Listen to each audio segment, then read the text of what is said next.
Hi everybody, this is Darren. I'm just going to do a quick overview of the Motorola Dext, or Cliq as it's known, in the US. I'm just going to give you, first of all, I'm going to do this video based on the physical aspects of the phone, its design, rather than the operating system, which I'll do in a separate review. First of all, there's just some things you need to know. It's a nice weighty phone, 163 grams, feels quite nice in the hand, very easy to hold, it fits in the hand really nice, and the weight of it just kind of, it's a reassuring weight, it doesn't feel flimsy, it doesn't feel like things are rattling on it, so it's quite nice. It's got a 320 by 480 pixel screen, and this is underneath a little glass front which goes all the way from here down to the just above these three keys here. You have a little Motorola insignia underneath the glass, and the LED is also under the glass there as well, which lights up when you get notifications. And then you've got your three buttons here, your menu, your home and your back button.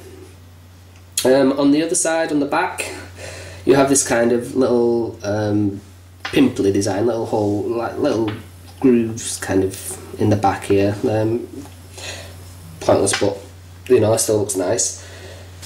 You have a 5 megapixel autofocus camera.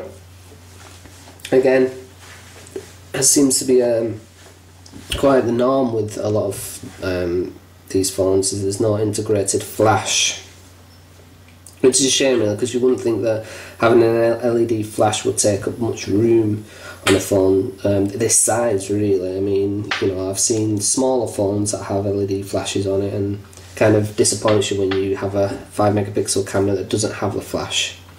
That aside, it's a nice rounded phone. As you can see, it's got nice curved edges. It's got a nice little curvature when you know, over the sides as well.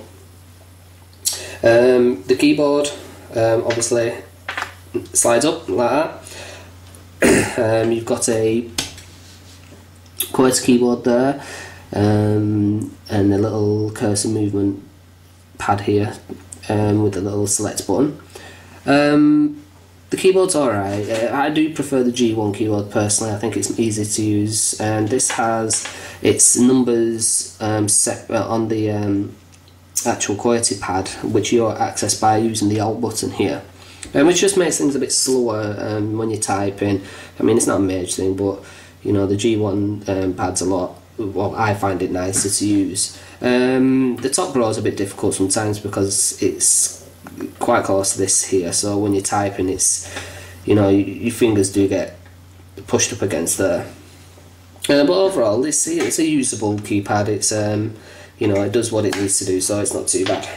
Okay, so what else? So obviously we've got the jack here, which obviously a lot of people obviously are better with 3.5mm jack. You know, not only is it 3.5mm jack, but it's on top of the phone, you know, which is a lot better idea than the G1, which obviously used its USB port at the bottom of the phone, which was a strange idea. But obviously it's different on this phone. Go around, start on this side here. We have this little button here, which what you do is when you press it down, it puts the phone on silent for you, which is good. Very quick and easy way of putting a phone on silent without having to pull it out of your pocket and mess around with the touch screen, etc. Then you've got your volume buttons here. As you can see, they're quite flush, but they still feel as if, you know, you're getting a good click out of them when you press them. Down here you've got the power supply, again a USB power supply, but it's a different shape to the one that you have on the G1, so it does require a different charger if you're using the one. Follow it around. On the other side then we've got the camera button here, and at the top here we've got the lock screen, which when you press just brings up the screen, allows you to unlock it, and locks it quick. Basically the phone's very nice looking, very sleek and stylish. I think it's, you know, much more impressive than the G1, which is obviously dated quite a lot. Just feels more user friendly in terms of its weight and the way it slides open and things like that. You've got a little Motorola symbol that lights up when you open the keypad.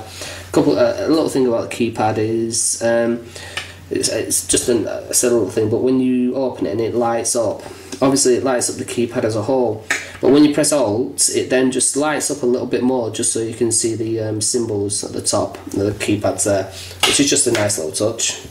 Probably quite useless, but still, it's nice to see they've made put thought into it. Your speaker is at the bottom here, and obviously your microphone is just underneath the home button there. So that's the physical side of it. I will do another review on the Motorola and the Android operating system in another video, but if there's anything you want to ask, just leave any comments, and I'll do my best to answer them. Thank you very much. Bye bye.